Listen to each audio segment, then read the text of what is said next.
दोस्तों, आप सभी का अपने YouTube चैनल में एक बार फिर से स्वागत है। तो आपका देखिए बीएड सेकेंड सेमेस्टर की क्लासेस कंटिन्यू चल रही हैं। तो जो भी स्टूडेंट्स पिछली वीडियोस नहीं देखे हैं, सारा वीडियोस आप लोग देख लीजिए। और आपको पीडीएफ कहाँ पर मिलेगा? स्टूडेंटो अड्डा टेलीग्राम चैनल पर आपको सारी पीडीएफ मिल जाएंगी। तो इसको भी यहाँ पर जाकर आप इस चैनल से ज्वाइन हो जाइए। अब देखिए आज आपका 7th चैप्टर है एंड इसमें देखिए कि आपको पढ़ना है पाठ्यक्रम प्रारूप के चरण या स्तर। आपको इसमें क्या पढ़ना है? पाठ्यक्रम प्रारूप मतलब कैरिकुलम डिज़ाइनिंग के बारे में आपको इसमें पढ़ना है। ये आप अपना यूनिट 3 देखेंगे तो आपको वहाँ पर मिल जाएगा। ये सिलेबस का पार्ट है आपका। तो इसमें आपको पढ़ना है पाठ्यचर्या प्रारूप मतलब कि सिलेबस की डिज़ाइनिंग क्या है। देखिए जितने भी इम्पोर्टेंट कीवर्ड्स हैं आपको पूरे बुक में आपको सारा टॉपिक जो भी है वो आपको अंडरलाइन मिलेगा, हाईलाइट किया हुआ है। तो आपको ये नोट्स पढ़ने हैं और इस वीडियो को 2 से 3 बार रिवीजन कर लीजिए, आपका सारा काम हो जाएगा। एंड देखिए कि इसमें डिज़ाइनिंग का अर्थ बताना है, आपको डिफिनीशन, परिभाषा एवं उसकी विशेषताओं का वर्णन करना है। ये तीनों एक अलग अलग क्वेश्चन बन सकते हैं लघुत्तरी में, तो ये ध्यान रखिएगा आप। तो देखिए कि प्रारूप का पाठ्यक्रम प्रारूप का अर्थ क्या है, तो आप इसका आंसर देखिए कि पाठ्यचर्या प्रारूप शब्द अंग्रेजी भाषा के शब्द कैरिकुलम डिज़ाइनिंग का हिंदी रूपांतरण है। डिजाइनिंग शब्द का प्रयोग 2 प्रकार से होता है, मतलब एक क्रिया की तरह भी होता है, संज्ञा की भी तरह होता है। जब इसका प्रयोग क्रिया की तरह किया जाता है तो यह एक प्रक्रिया को इंगित करता है। मतलब जब इसको एक क्रिया के रूप में किया जाता है तो इसे एक प्रोसेस माना जाता है, जैसे पाठ्यचर्या निर्माण की प्रक्रिया। लेकिन जब इसे संज्ञा की तरह प्रयोग किया जाता है तो यह प्रक्रिया के परिणाम स्वरूप आए उत्पाद को इंगित करता है। तो ये जो प्रोडक्ट बनता है उसको इंगित करता है।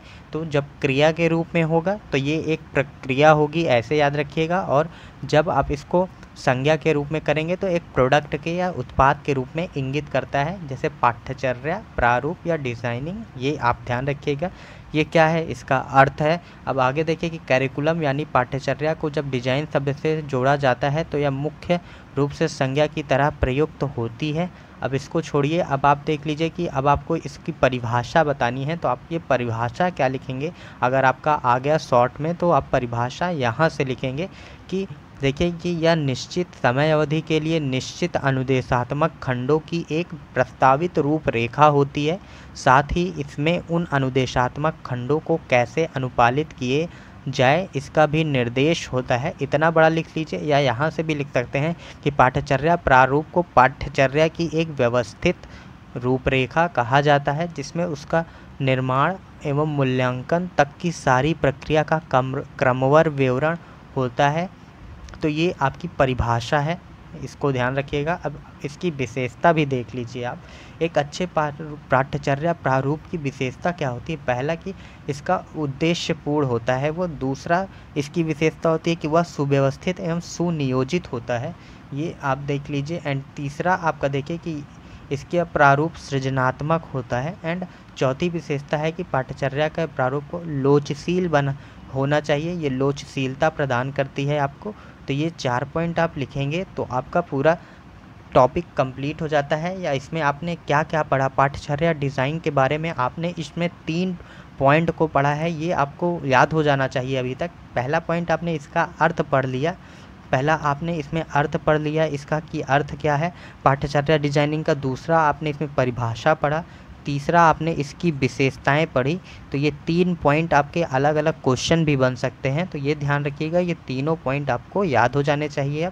अब आपका देखिए कि क्वेश्चन दूसरा क्या कह रहा है कि पाठ्यचर्या प्रारूप के प्रमुख घटक या चरणों का उल्लेख कीजिए। अब आपको इसके घटकों के बारे में बताना है, तो ये भी क्वेश्चन आपका इम्पॉर्टेंट है, ये ध्यान रखिएगा। अब आपको इसको देख लेना है। तो आप ये पहला पॉइंट है। एंड दूसरा पॉइंट यहाँ पर देखिए कि इसका लक्ष्य एवं उद्देश्य क्या है।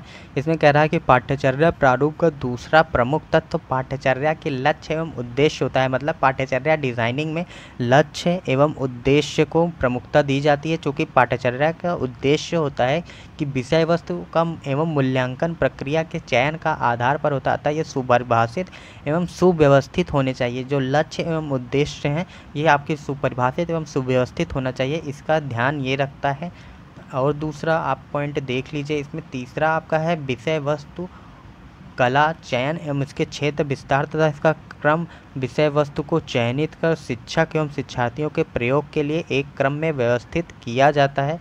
इसके 3 रूपों को समझा जा सकता है। देखिए, पहला है कि 1 वर्षीय पाठ्यचर्या के लिए विषयों की सूची में एक अनुशासन में जैसे विज्ञान गणित आदि आता है, तथा दूसरा एक विशिष्ट विषय में जीव विज्ञान भौतिकी आता है। तीसरा आपका उसी में शाम में ही आपका अन्य पार्ट दिया गया है, तो ये ध्यान रखिएगा। अब विषय वस्तु के चयन के लिए निष्कर्ष इसमें दिए गए हैं, ये एक बार देख लीजिएगा। एंड इसके बाद इसमें क्रियान्वयन की दशाएं दी गई हैं, आपको देखना है क्रियान्वयन की क्या क्या दशाएं हैं। तो क्रियान्वयन की दशाओं को आप एक बार पढ़ लीजिएगा। एंड इसमें लास्ट में ये देखिए कि पाठ्यचर्या प्रारूप में विभिन्न तंत्रों में जिस तत्व की सबसे ज़्यादा शोध कार्य हुआ है, मतलब जिस पर सबसे ज़्यादा रिसर्च किया गया है, वो यही है कि क्रियान्वयन की दशाओं पर ही सबसे ज़्यादा रिसर्च किया गया है। एंड इसके मूल्यांकन प्रक्रिया पर भी ध्यान दिया गया है, तो इसको आप पढ़ लीजिएगा।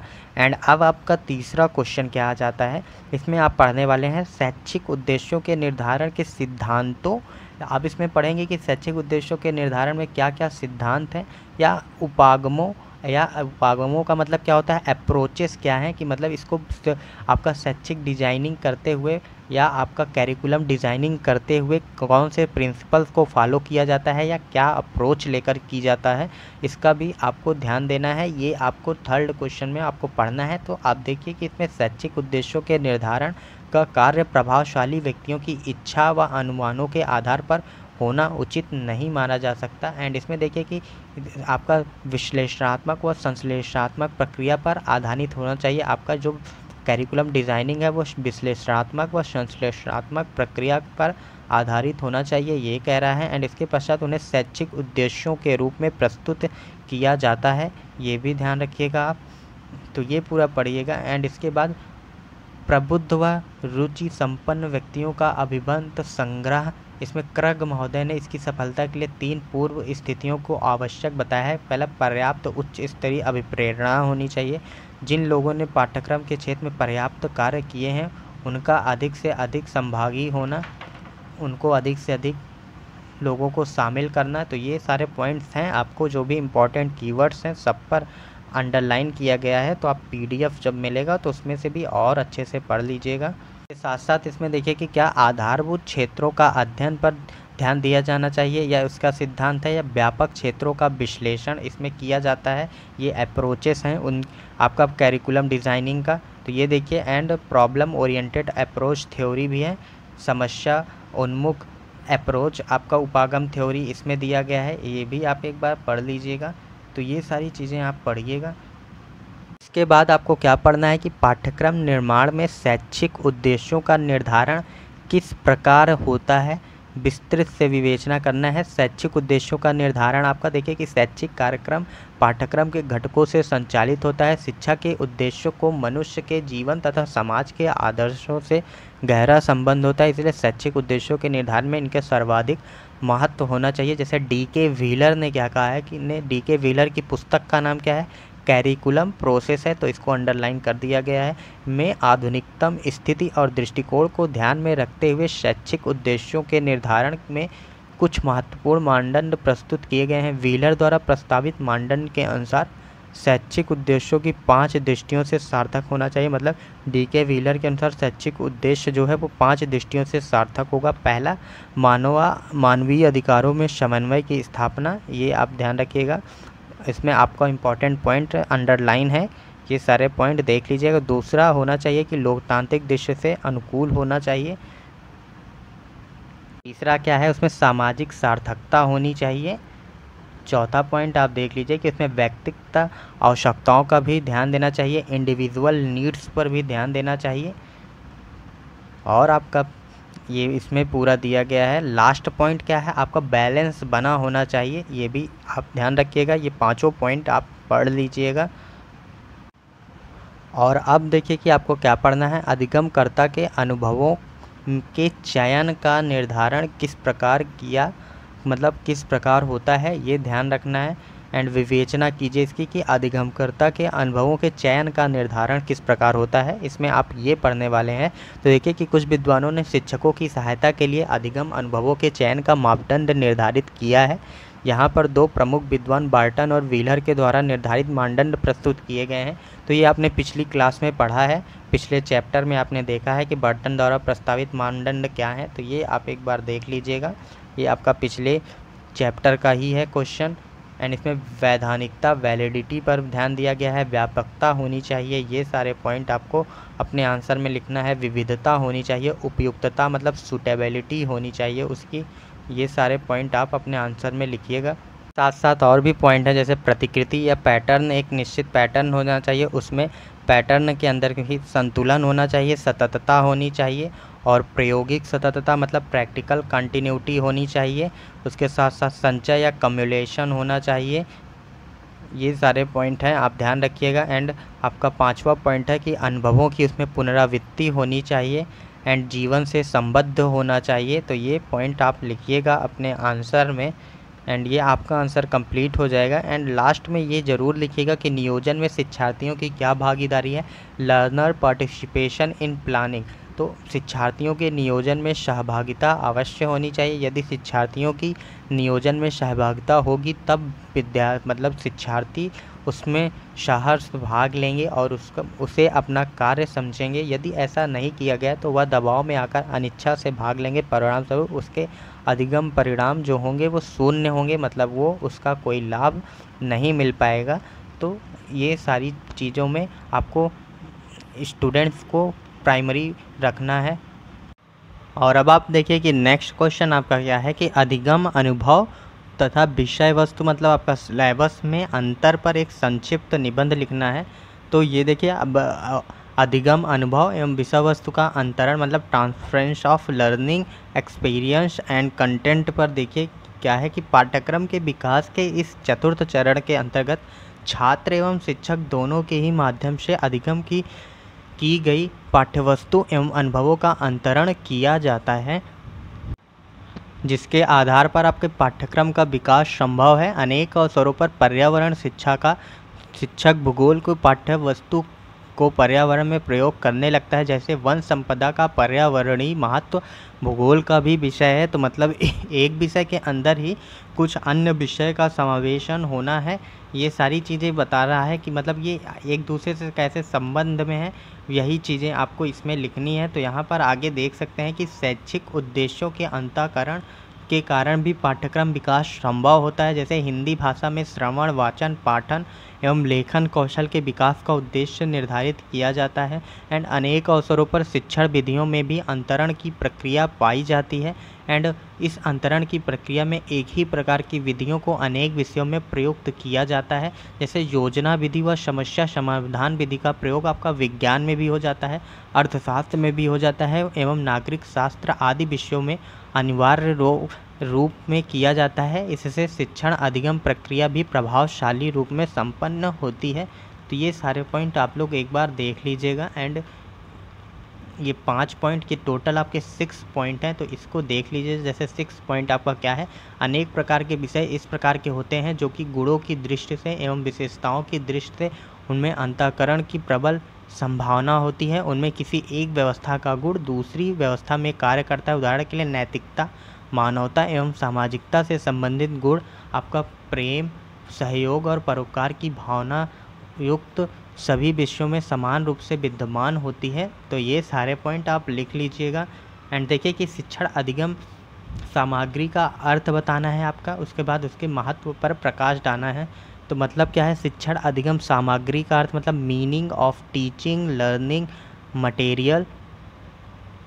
एंड जो सामग्री पाठ्य को रोचक और सुबोध बनाने के लिए किसी संकल्पना अथवा प्रत्यय मतलब आपका होता है कॉन्सेप्ट विशेष के अर्थ को सुनिश्चित रूप में अधिक स्पष्ट करने में सहायक सिद्ध होती है, उसे शैक्षणिक सहायक सामग्री या टीचिंग एड या शिक्षण अधिगम सामग्री के रूप में जाना जाता है। शिक्षण अधिगम सामग्री का क्या महत्व है? पहला कि ये पाठ्यांश से संबंधित तथ्यों को समझना, मतलब पाठ्यांश से संबंधित तथ्यों को समझने में ये भूमिका इसकी होती है। दूसरा, समझी हुई विषय वस्तु को आत्मसात करना। तीसरा क्या है, पाठ्यांश को रुच्यात्मक बनाना, मतलब पाठ्यांश को आपका रुचिपूर्ण बनाता है इसके द्वारा। एंड चौथा पॉइंट आपका क्या है कि पाठ्यांश को समझने में विद्यार्थियों पर ध्यान केंद्रित कराना। ये चारों पॉइंट आप याद कर लीजिएगा, ये आपका इम्पॉर्टेंट है ये भी। एंड अब देखिए कि एक अति लघु उत्तरीय प्रश्न आप देख लीजिए। अति लघु उत्तरीय प्रश्न में पहला प्रश्न क्या है कि अधिगम अनुभवों एवं अंतर वस्तु का संगठन पर एक लेख लिखिए। तो अधिगम अनुभव और अंतर वस्तु के संगठन पर आपको बताना है कि अधिगम अनुभव व अंतर वस्तु का संगठन या पाठचर्या विकास का चतुर्थ सोपान है। हैरिक एंड आइटलर के अनुसार अधिगम अनुभवों और अंतर वस्तु संगठन एवं संगठन ही पाठचर्या है। तो देखिए ये आपने लॉन्ग आंसर में भी कंप्लीट किया है। एंड इसमें देखिए जैसे जेम्स एम ली के अनुसार पाठचर्या की संरचना का निर्माण 6 पृथक तत्वों के मिलने से होता है। पहला आयोजन या प्रकल्प, दूसरा क्षेत्र, तीसरा अनुक्रम, चौथा सातत्य और संतुलन अथवा विस्तार तथा एकीकरण। सेलर एंड अलेक्जेंडर ने पाठचर्या आयोजन का प्रकार स्पष्ट करते हुए क्या लिखा है ये भी देख। तो इसमें देखिए क्या कहा है कि पाठचर्या प्रकल्प आयोजन का वह ढांचा या संरचना है जिसमें विद्यालय में शैक्षिक अनुभवों के चुनने, नियोजित करने तथा कार्यान्वित करने में प्रयोग किया जाता है, तथा प्रकल्प यह योजना है जिसकी सीखने की क्रियाओं को प्रदान करने के लिए शिक्षक द्वारा अनुसरण किया जाता है। अतः संक्षेप में क्या कहा जा सकता है कि प्रकल्प वह ढंग है जिसे को अपनाकर सीखने के अनुभवों व चयनित अंतर्वस्तु को संगठित तथा निर्मित किया जाता है। तो अब आप देखेंगे कि आपका दूसरा क्वेश्चन क्या है कि पाठचर्या संगठन के संबंधी प्रमुख चरण क्या है। पहला चरण आपका देखिए कि प्रारंभिक बाल्यावस्था में 2 से 3 वर्ष के काल में, इसके बाद 3 वर्ष के ऊपर पठन, कथन, लेखन आदि आधारभूत कौशलों पर बल दिया जाता है। तीसरा क्या है, तत्पश्चात विषयों पर ध्यान दिए बिना महत्वपूर्ण विचारों तथा चिंतन विधियों पर ध्यान। चौथा क्या है, अंत में विशिष्ट विषयों पर ध्यान देना। ये स्टेप्स अपनाए जाते हैं। उसके बाद इसमें देखिए कि अंतर्वस्तु के चयन एवं संगठन किस प्रकार प्रस्तावित किया जाता है, ये पॉइंट आपके दिए गए हैं। इसको देख लीजिए, अच्छे से देख लीजिए, एक बार वीडियो स्टॉप करके देख लीजिए। आप अपनी कॉपी में भी ये पॉइंट लिख सकते हैं। अब आपका तीसरा क्वेश्चन क्या है कि शिक्षण अधिगम सामग्री का उपयोग लिखिए। अब आपका जो शिक्षण अधिगम सामग्री होती है उसका क्या उपयोग है, तो देखिए कि पहला इसके द्वारा अध्यापनीय सामग्री को सरस व सरल रूप में प्राप्त हो जाता है। दूसरा विषय वस्तु की स्पष्टता बढ़ जाती है। तीसरा क्या है, अध्ययन सामग्री रोचक शैली में प्रस्तुत होने के कारण अधिक बोधगम्य बन जाती है। एंड पांचवा, प्रत्यक्ष अनुभव होते रहने के कारण स्वयं सीखने की प्रवृत्ति को प्रेरणा और बढ़ावा मिलता है। तो ये सारे पॉइंट आप लिख लीजिएगा कि इसका उपयोग क्या है। और अब एक और लास्ट क्वेश्चन क्या है कि देखिए शिक्षण अधिगम सामग्री की आवश्यकता क्यों पड़ी, कि शिक्षण अधिगम सामग्री की आवश्यकता पहला है अमूर्त को व मूर्त रूप से प्रस्तुतिकरण। दूसरा मनोवैज्ञानिक सिद्धांतों पर आधारित है ये। तीसरा आपका मनोवैज्ञानिक अभिवृत्ति का विकास करना है। और चौथा पॉइंट सक्रियता के लिए शिक्षार्थी जब स्वयं करके देखता है तो पाठ्य पुस्तक अधिक स्पष्ट हो जाती है। श्रव्य दृश्य साधनों के कुछ सिद्धांतों पर आधारित होने पर भी इसमें शिक्षार्थियों की सहभागिता भी हो सकती है। जैसे किसी वस्तु का मॉडल तैयार करना, शिक्षार्थियों की सहभागिता भी हो सकती है तैयार करने में। एंड इस प्रकार की गतिविधियों से छात्र उत्साहित होकर शिक्षण अधिगम प्रक्रिया में भाग लेता है। तो बस आपको इतना याद रखना है, ये आपका पूरा चैप्टर कंप्लीट हो जाता है। आप सिलेबस से मैच करेंगे तो आपको सारे पॉइंट कवर मिलेंगे। तो आप लोग से मिलेंगे नेक्स्ट वीडियो में। Thank you for watching this video.